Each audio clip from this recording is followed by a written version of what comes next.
Welcome to the Unfinished Workweek, a show for those working 55, 60, or 65 hours a week. And now, here is your host, Andy Guterowitz. Well, good evening, everybody, and welcome to the Unfinished Workweek. This week we're going to talk about this guy over here, a book.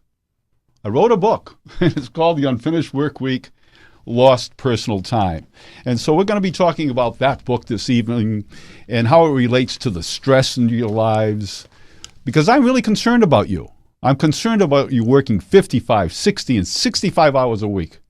Our first two shows have been about what? Stress. Good stress, bad stress, but that bad stress, that cortisol is affecting most of you right now. And I personally want to help you get that cortisol chemical out of your body. Not totally, but I want to get it out of your body so you're not suffering bad eating habits, which leads to heart attacks. I'm worried about you. So this book, and that's why I wrote that book. I wrote that book because I saw people working that many hours. They work on the weekends. They work when they come home from work at night. They have a little bit of dinner, and then they work. You know, what happens to the family life? What happens to their personal lives? What happens to your personal lives? So the show is about what? The Unfinished Workweek, because, you know, I saw something this morning from a fitness company, and they said, how to manage stress. Everybody's talking about how to manage stress. Well, we know what you have to do to manage stress, but that's only a Band-Aid. The real thing to look for is how is stress created. That's the real thing. And then maybe we can reduce the amount of stress that you're working with today. Okay? So, nothing's off limits here. No business problem stressing you out. A nagging boss, office politics, too many emails, I don't have enough time in the day to get stuff done. Nothing's off limits here. So if you want to call in, please do call in. The number is at the bottom of the screen right now. It's 813-639-8255, and I'll say that again. It's 813-639-8255. If you do call in, please, please, please lower the speakers on your computer. Otherwise, there's going to be some feedback, and you're going to hear yourself, and you're going to say, am I really on the air? And I'm going to say yes, but you won't believe me. So please, please, turn down your speakers when you call in tonight, and please do call in tonight because we're going to have a good time. I want to thank Trevor Lott. He's with Business Networking and SEO at www.worldmarkets.biz. He's been sponsoring our show, and I want to send out a hello to him. Okay, the Unfinished Workweek. Oh, we already have a call. Oh, we've got a call. Okay. Hello, you're on the Unfinished Workweek live with Andy Guterowitz and my producer, Chris. And who am I speaking with? Hi, Andy. Valerie here. Hey, Val. How are you? Hey. I didn't get a chance to get near my computer, but I just wanted to call in and say hi. And,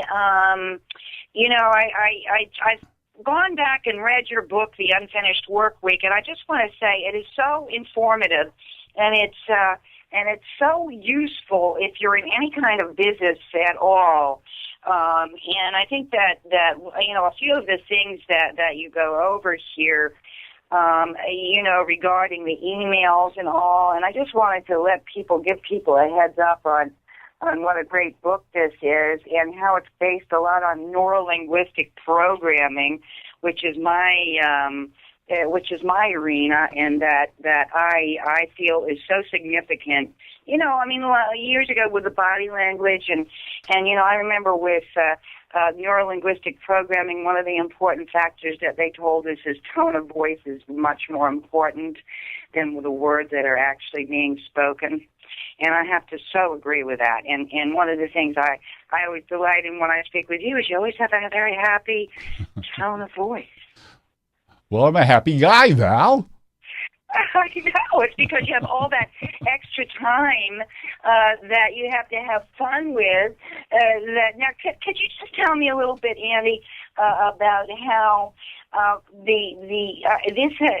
with the book where it says about the emails and shortening emails. Could you just elaborate on that? Are you going to do that later? Sure. No, I was going to do it later, but we can do it now. We can do it now, Val.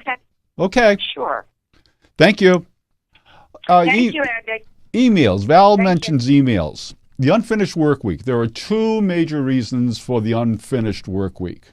First reason, 50% of your time is spent what? Managing your inbox. Emails. The second reason are meetings, but I'll get to that later on.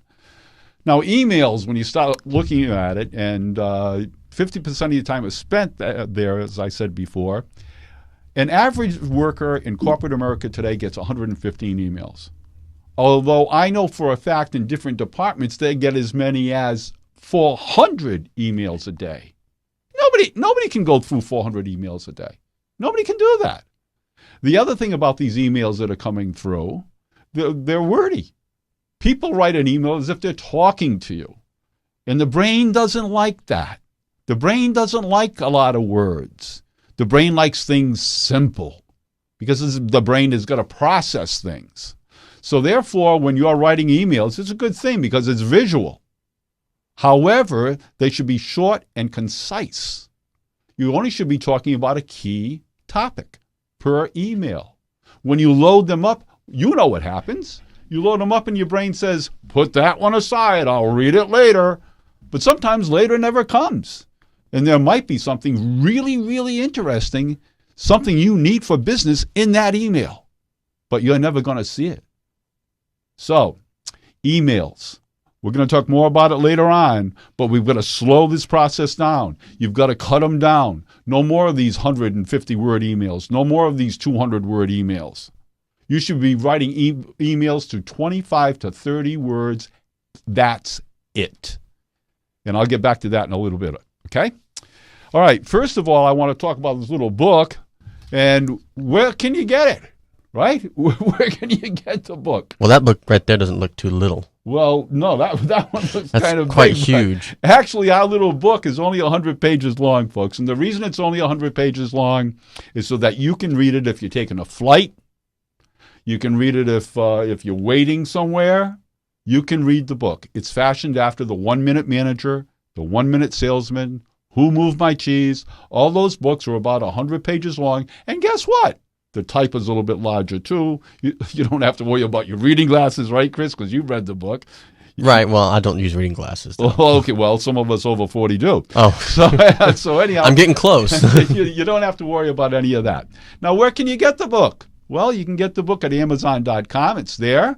Or you can get a signed autographed copy of this book at theunfinishedworkweek.com, my website, theunfinishedworkweek.com. You can get a copy of the book signed by Andy Gutierrez. So I thought you'd like to know that. You didn't sign mine.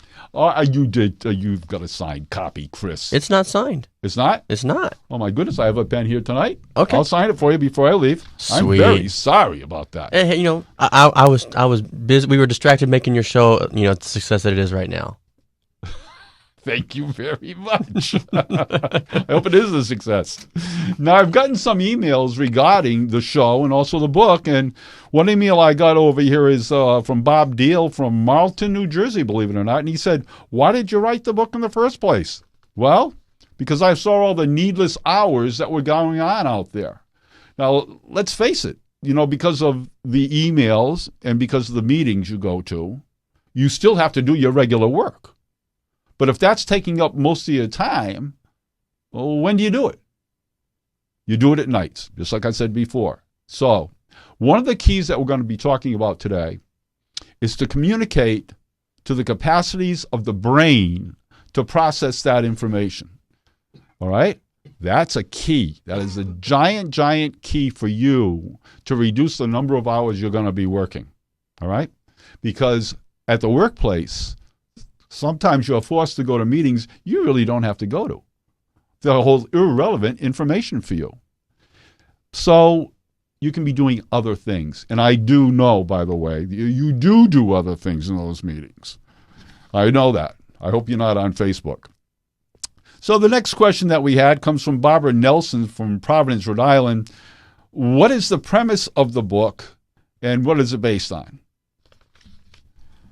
Whenever you hold any communication with anyone, the main purpose of that communication is what? I take it, it's to be remembered. You know, when you're in school, people are teaching you adverbs, words, nouns, pronouns, and they're teaching you to communicate verbally and written. But how do you get a person to remember what you're saying to them? See, every time that you go to a meeting or you read an email and it's too big, the brain doesn't remember that. You know, short-term memory lasts between milliseconds and 30 seconds. That's the ball game. And within that time period, the brain is going to decide, should I remember this information? Should I not process this information? Should I throw it away? It's going to do all those things. Now, a person talks 16,000 words a day.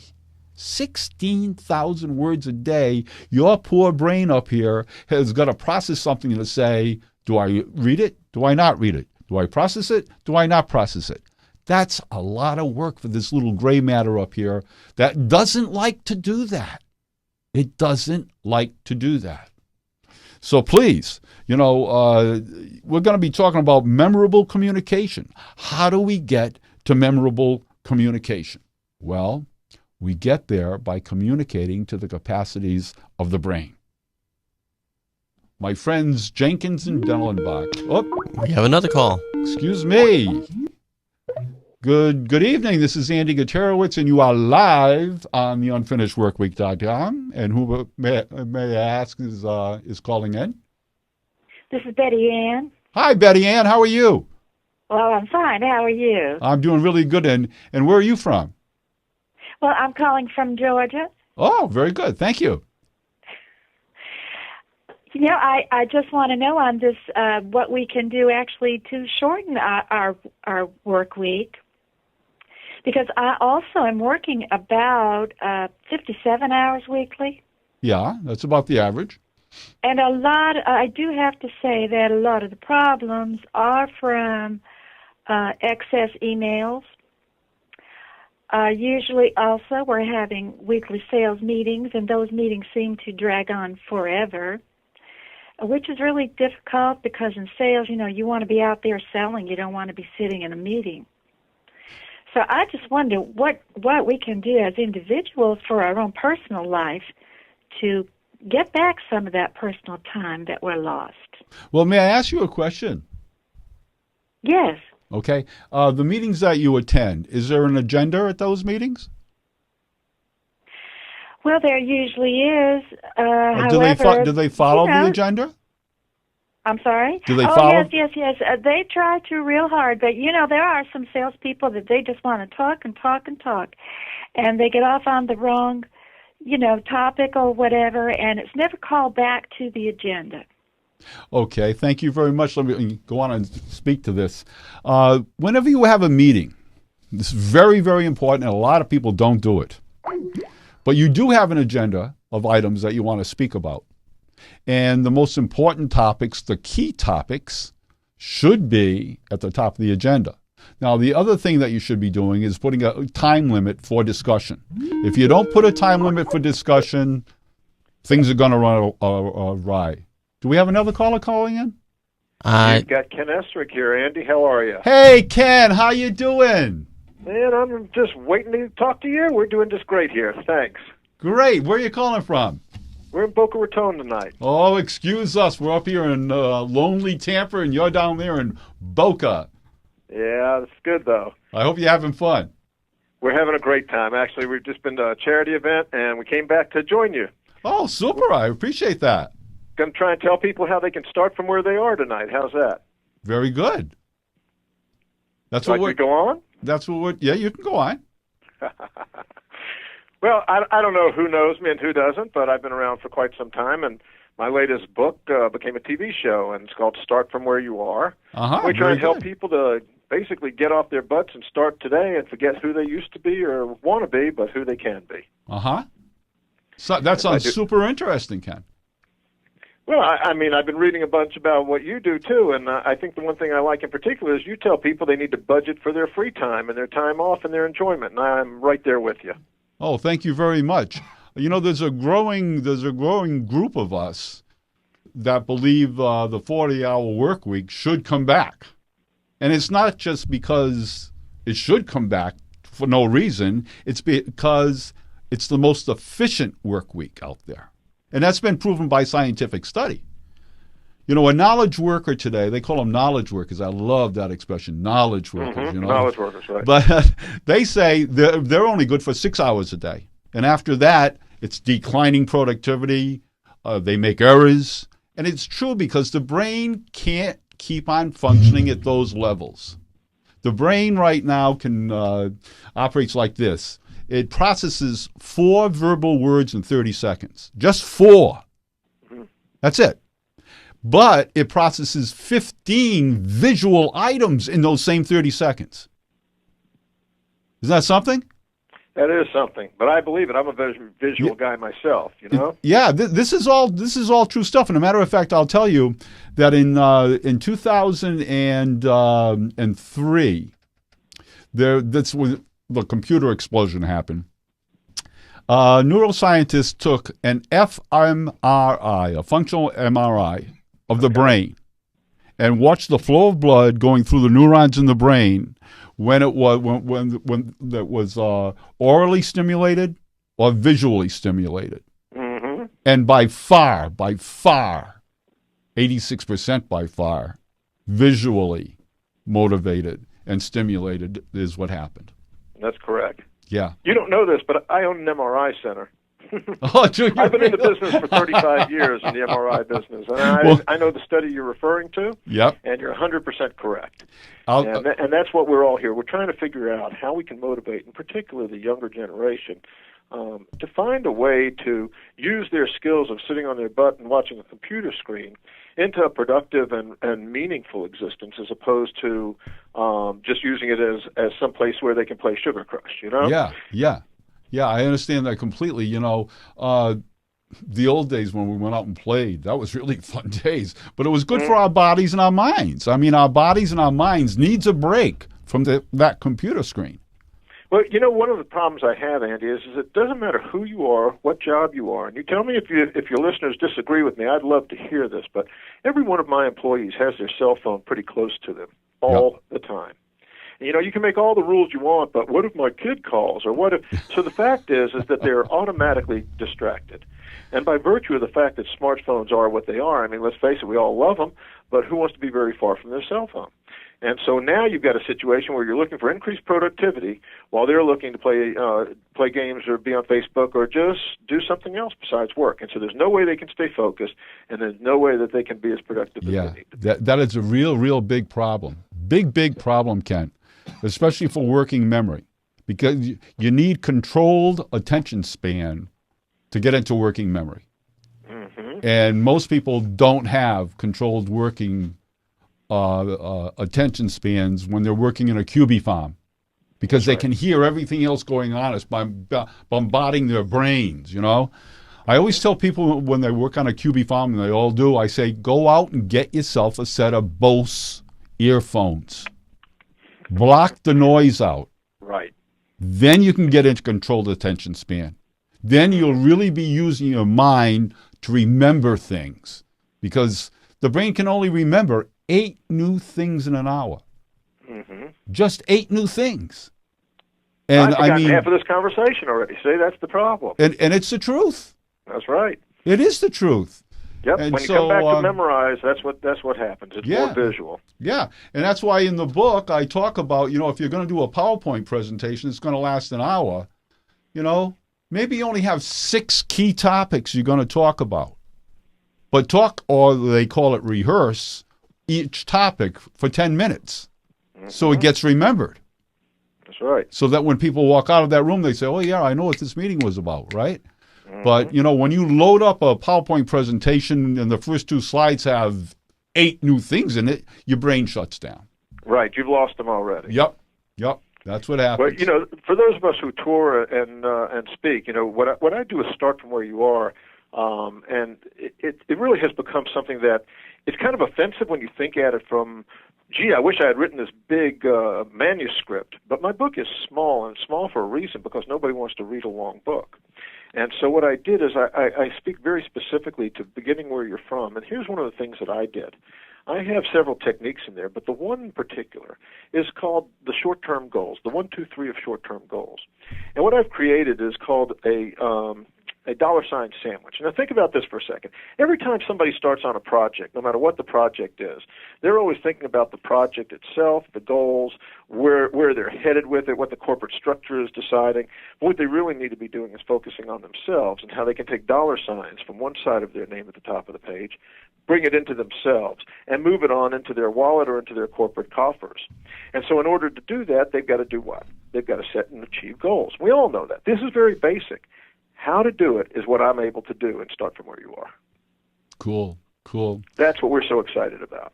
You should be. And the way we do it is really just based on what you've been talking about. It's one page. It's not a novel. It's not a business plan. It's nothing scary. And all you've got to do is keep up with it all the time and move forward. And if you put on your short-term goals, what? Time off, which is what you talk about, and then you can start from where you are and say, how much time off do I need? How much time do I need with my families? Now let me plan for those efforts. And then you've got your success at work and your success at home and in your private time all tied in. Otherwise, we're talking to a society that really just wants to play on their phones. That's very true. Hey, Kenny, thank you so much for calling in. Our pleasure. And we're at startfromwhereyouare.com. We're on Facebook, and we look forward to talking to you again. Okay, that's great, Ken. Thank you. Thanks. Keep doing your good work. Bye-bye. Thank you. All right. The one thing I was talking about before was about the memory. And Kenny touched on this too.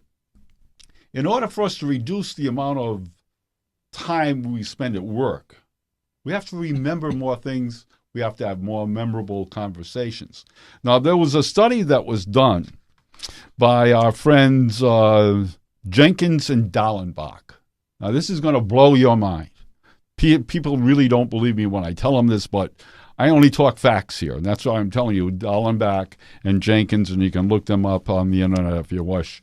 But anyhow, during 8 hours, and I'll ask you, Chris, because you should know this answer.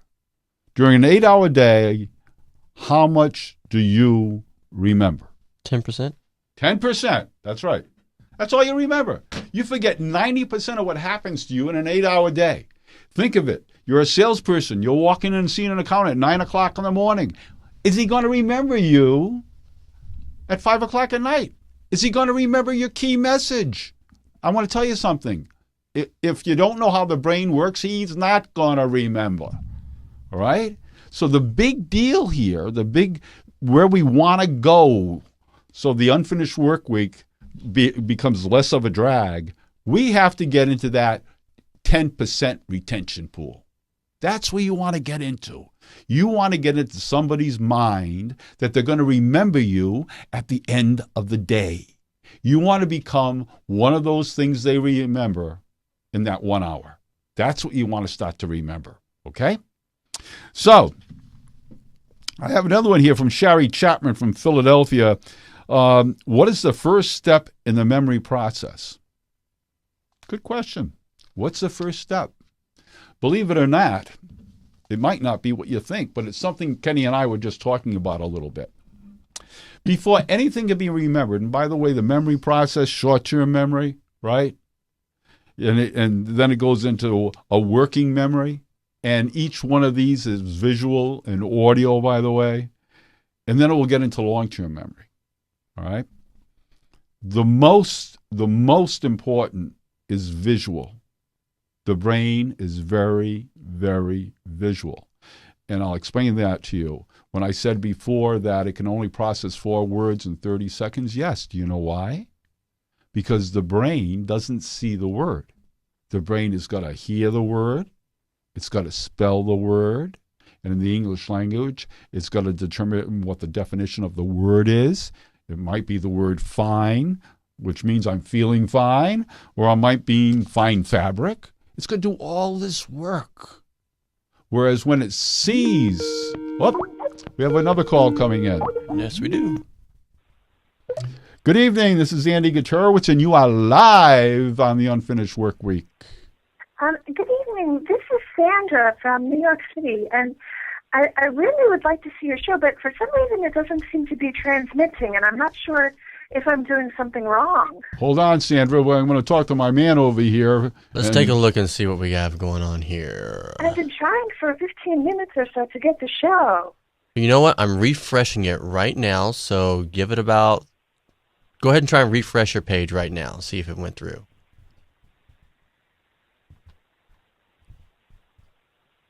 Sandra? Yes. Okay. And you've All got... I see is Fight Back with Steve. That's another show that's going on at the exact same time.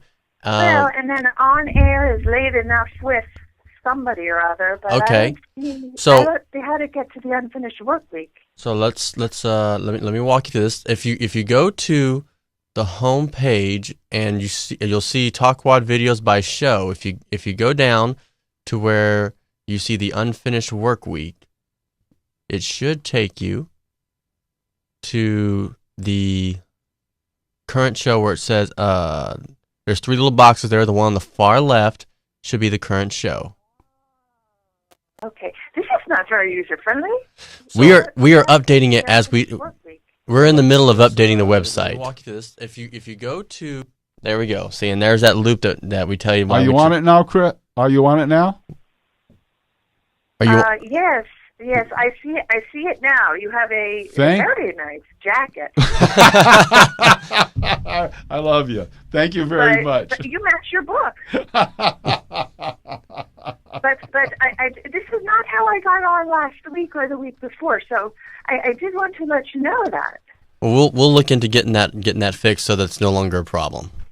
Okay, Mr. Gatorowitz? Oh, you can call me Andy, Mr. Mr. Guterowitz, or whatever. Has been called that a million times, but that's okay. You might want to work with your technical people and get your money back.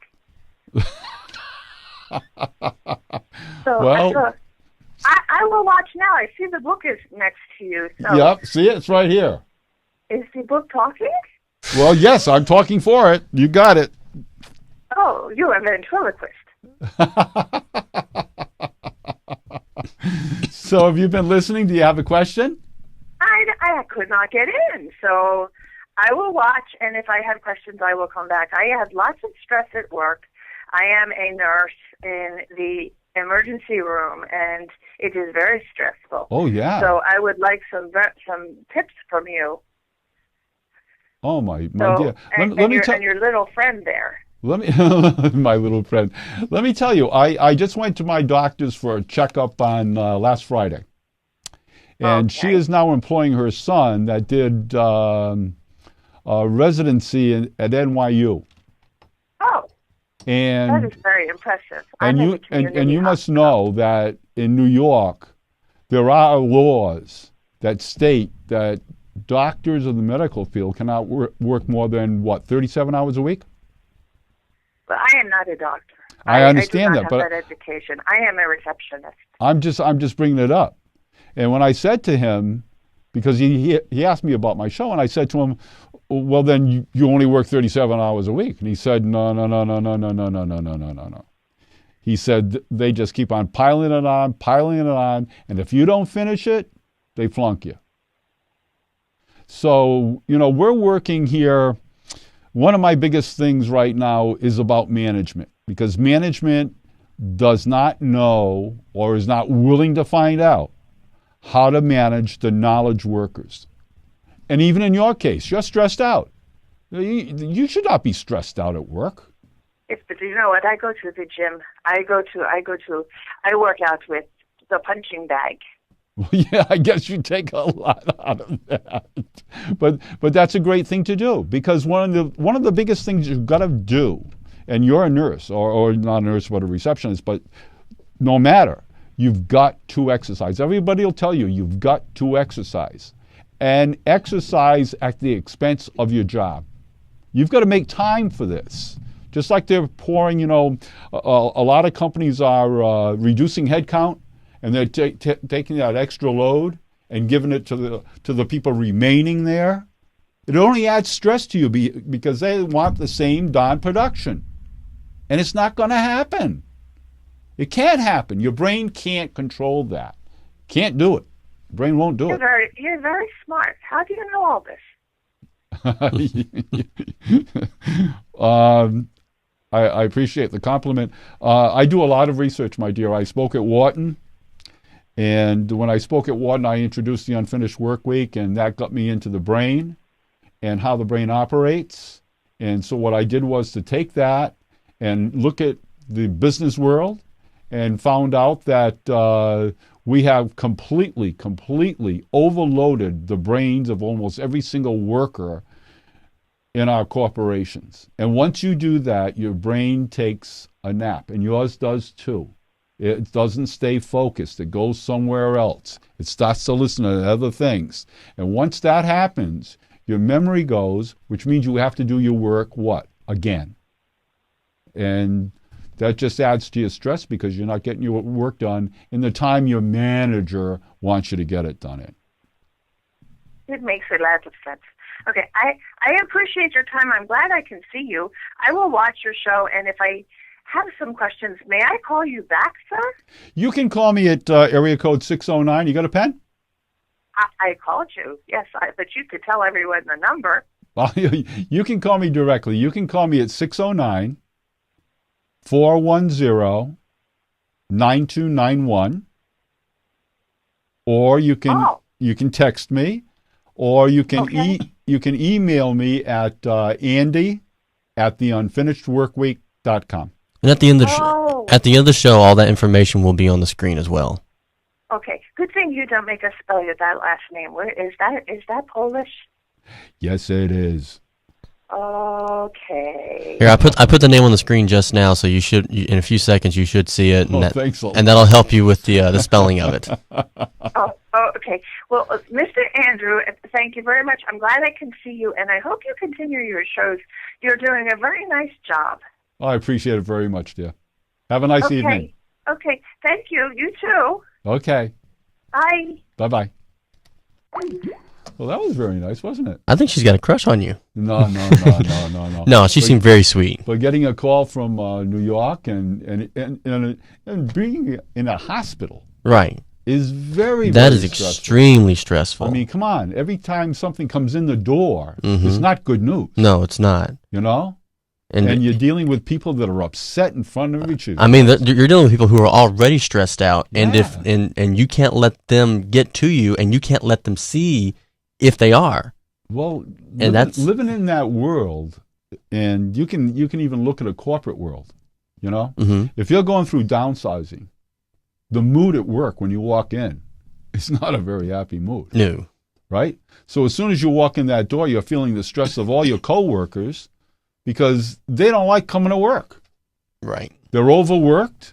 They expect the work to be done, and they know they're going to end up working not 55 hours a week, 70 hours a week. Right. They might miss a son's soccer game or something of that nature. But definitely we're going to get back to the hospital thing, and we're going to discuss stress there and how you can relieve some of that stress while you're in the hospital. And I'm not talking about Nurse Jackie that is on Showtime. I'm not talking about that at all. Right. We were talking about how to get to the 10% retention pool for memory so that you don't have to waste any time when you're at work. Now, if we get there, we're going to shorten our work week. The idea, though, is that you're going to have to do certain things that are out of your realm that you're familiar with and you're comfortable with. They call them paradigms. That word has been thrown around so much. But anyhow, you've got to look at change. If you recall reading Who Moved My Cheese, you remember they had two little people and two little mice. And the little mice went running around trying to find another cheese factory, while the two little elves said, "Oh, I'm doing the same thing over and over again because everything's going to come back." Well, I got news for you. It's not going to come back. The world has changed. They're not going to hire those people back that they've already let go. They're not going to do that. You're in a position right now to say yes or no to getting your life back, to getting your health back. And I'm upset. And you can see that already. I'm upset. Anyhow, I was talking about Sherry Chapman and saying, what's the first step to, your memory process? And I was talking to you a little bit about the memory process. What you're looking to do is to at least get into working memory. Now, what is working memory? Working memory... Memory that works. You're exactly right. You're using information that you're using at the current time. Right. And in other words, let me ask you a question. If you lived, maybe I've moved, I don't know how many times in my life, but do you remember your second telephone number? My second telephone number? No. No, you don't, do you? No. But you knew it then, didn't you? Yes. Because you were using it. Right. Working memory. Mm-hmm. All right? Right. At one time when I was going to college, I was working in the summertime at a plant that were making the metal for the new quarters. Mm-hmm. It was a sandwich deal. And they taught me how to weld. Oh, wow. Pretty cool. I did that all summer long. Right. Right? Mm-hmm. You think I can weld today? Probably not. No. No. So working memory is using the information now. That's what it is. And that's why you want to get there. It doesn't last forever. It is not long-term memory.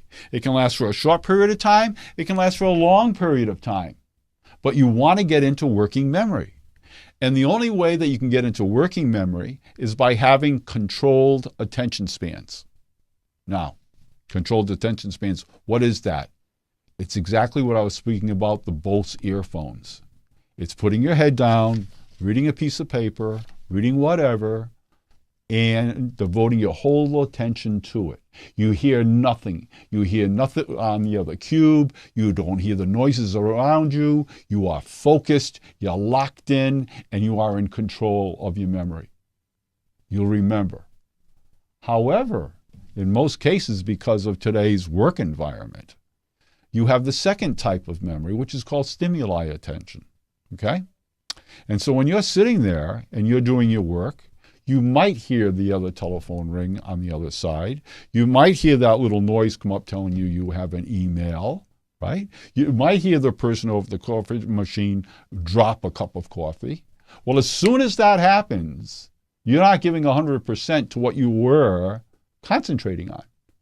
Now, your brain is starting to break up a little bit. What should I listen to? Should I listen to that cup of coffee over there? Or should I keep on reading this and, trying to work that into the memory system? Should I keep on processing these words? Or should I listen to that phone call over there in the next cube? Because it sounds like a pretty good conversation. So that's stimuli attention. All right. The last attention span is usually what you suffer in PowerPoint presentations. They call them death by PowerPoint. You know that. I know that. All right. And the reason they're death by PowerPoint is because, well, people don't know how to create a PowerPoint presentation that's correct, or a presentation that's correct, or a meeting that's correct to open the doors to the brain, to the memory. And so what happens? Your brain starts to wander, and you're thinking about fishing. You might be thinking about shopping at Kohl's. You might be shopping at Dillard's. But it's gone. Your brain is gone. And so therefore they call this arousal memory. Why? Because you got to be aroused to get back in the ball game again. So those are the three types of memories that you're talking about here. Controlled, stimuli, arousal. You go through these. You've been in meetings, you've gone through these. So those are the ones that we have to start off with right away. Now, next question is from John Moody from Philadelphia. What are the main reasons for wasted time at work? Well, that's what we've already discussed a little bit. Emails. All those crazy emails. Can you tell me the last time you didn't write an email and instead you picked up the telephone? Can you tell me the last time you did that? Can you tell me the last time, since you're working at QB Farm, that you actually said, I'm not going to email it, I want the answer right now, I'm just going to get up and walk, get some exercise and walk maybe 20 feet and ask the person face to face? Ever think of doing stuff like that? You've got to cut down on that inbox. Now you tell me, if you're listening in, you tell me how many of those emails that you get daily are really, really, really important that you should spend your time on reading it and not just reading it. The brain is going to decipher all that's in it, and then what? You've got to reply to it. So, the first thing that you should be doing with your email to shorten the unfinished work week, once again, it's up to you. Shorten the emails you send back. That's going to force a lot of people to send you a shorter email back to you. If you write a long email, you're going to get a long email back. Long emails don't get read. I already told you that. The brain doesn't like to read them. Now, you're going to say to me, as I talked... they may not get an email. If you write a long email, you may not get a reply back. That's right. Because it might never get read. Right. And more than likely, it's not going to get read. Right. You know? And you're going to put it there and say, if it's really important, they'll write back to me again. Mm-hmm. Right? I do that. Yeah. Wouldn't you do that? Absolutely. And that happens all the time. It should happen all the time out there. But you know what happens? They go, I got 400 emails. I got to go through my emails. Well, what do you think is an appropriate length for an email? A link? Length. Length of an email? Yes. 25 to 30 words. That's it. And to bring you more closer to that and why the book was ahead of its time to an extent, there's my good friend Luis Suarez. Do you know who Luis Suarez is? I don't know. You don't know. I don't know. I'm not recalling that one. I guarantee you that people out there don't know who Luis Suarez is either. Okay. But I'm glad I'm not alone. A few years ago, my friend Luis Suarez, and I call him my friend because he did something I truly believe in. He worked for IBM, Big Blue. Okay. Right? Information technology company. A company that gives you emails. Right. Right? It's one of their products. Right. Well, Luis came back, and by the way, he was heading up the social media silo for IBM, and they were working on that at the time. He came back from a vacation or something, and he had all these emails. And he was sick of getting all these emails, because people knew he was doing this operation. He deleted them all. Right. He got rid of them all. Mm-hmm. Now, he's a regular worker. He's not a VP. Right. He's not like that. He got rid of all of his email. He said, the heck with it. I'm not going to do this anymore. It's taking up too much of my time. And some of the stuff is nonsense, and I'm just not going to do it anymore. So he started using what? Text messages back. And he also started using IBM's internal social media. Now, does he still use email? The answer is yes, only if it is personal. Right. All right. But if it's business-related, he's texting. Otherwise, he's texting, and it's going what? Social media? Up on the big board so that everybody in IBM can see it, which means they're calling him less or contacting him less. Because it stays up there. Because it's public. It's on a public bulletin board. And also texting limits the amount of characters you can use. But you know what you can do to any IT department? Walk in and say, okay, my friends, on emails, I want X amount of characters. That's it. Right. So they could have done it that easily. Right. They could have done it that easily instead of making all this social media, interior social media. They could have just done that. But you know how people would have gotten around that? They would have typed up a Word document and attached it to the email. Well, sometimes you still need attachments because let's say you're working in the human resources department. Right. They have a lot of documents that they need forms to send. Right. Oh, yes. Yeah. And we have government things that you have to worry about. Absolutely. And all this other good stuff. So as far as the attachments are concerned, fine. But in the email, at the heading, you can say what the topic is. And when you want to get around to reading it, you can read it if it's important to you. But remember, most of the time when people send an email out, they CC everybody in the world. Yeah. It's called covering, CYA. Yeah. And which is lousy because everybody's reading this stuff that they don't need that in their inbox. Right. So anyhow, getting back to Luis, our friend Luis Suarez, he did that. It was a revolutionary thing at IBM. And a matter of fact, the new CEO of IBM, she's a woman, Cindy something or other, her first announcement to global IBM was not done through an email. It was done through IBM's internal social media. Interesting. Isn't that something? That is quite something. And that's telling you where something is going.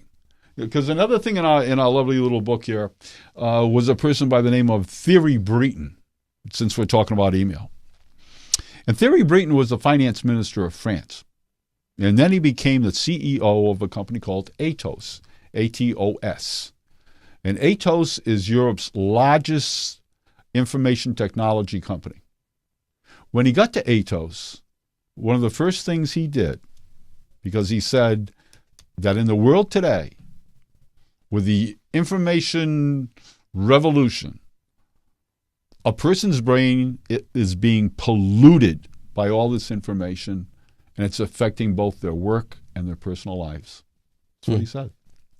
He said, so the first thing I want to do, I'm going to start eliminating all internal email of this $14 billion company in 42 countries. Well, you know what people said. Right. They said he was crazy. Yeah. He said it's not going to work. Theory, it's not going to work. Well, I ask you to do this. Go online, look at their earnings, and look at how much they've improved productivity now that they are internal email free. No internal emails. Gone. And the next step that he wants to do, once again, the book was ahead of its time. PowerPoint presentations, adios. They're going to go away at Atos. And by the way, companies like PepsiCo, Intel, Intel, come on. Right. They already have started cutting back on internal emails and also having meeting-free Fridays. So there's no meetings on Fridays. Right. Right? Because people aren't focused on the meeting on Friday. They're focused on what they're going to do on the weekend. Well, that's another thing. But if they ran the meeting right, then that person would be interested. It all is part of the brain. It's all the brain runs the whole show. Right. All right? The brain runs the whole show. Now, I've got a thing here. Marilyn Chambers from Chicago. Why should that be a problem? Why should emails and meetings be a problem if the brain is a computer? And the only reason that, this will be the last question I answer, the only reason that is, and it's going to be a short answer I'll give you, is this. Yes, the brain is a computer. It's a phenomenal computer. No one knows how much storage actually is in its hard drive. But it's not a computer when on the real life computer sense that you understand it to be. You understand computers like this. If I press the F button down on my computer and hold it down, it's going to fill the whole page up with Fs. And then you know what I can do? I can hit the save button, and guess what? It's going to save it. You try doing that to your brain. It isn't going to happen. The brain is very, very selective as to what it processes. And in further shows, we'll get into how the brain processes it and how you can actually enter into the brain, what the topic has to be, and I will certainly get into that. Well, I want to thank my co-host over here, The Unfinished Workweek. Go to Amazon.com, go to theunfinishedworkweek.com, get a copy of it. It's not expensive, but it's going to help you. Believe me, it's going to help you. And next, you can always contact me. It's going to be at the end of the show, Andy at theunfinishedworkweek.com for my email. Go to the website. It also links to Global Sales Counseling.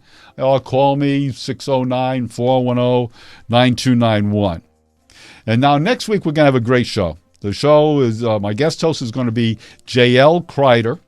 She's a working mom in a benefits department for a large steel company located here. She works, but she's also taken advantage of the tuition reimbursement program. So the topic next week is going to be, very simply, does college prepare you for the real world of work? Finally, thank you for joining us. And remember, are all those long hours really worth it? Good night.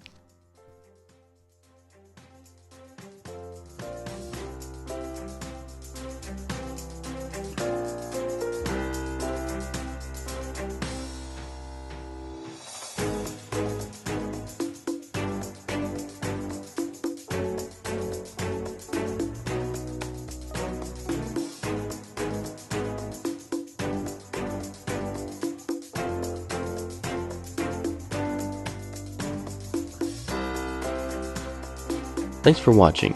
If you would like more information on what you've just heard today, or you would like to obtain your own copy of The Unfinished Workweek, go to theunfinishedworkweek.com.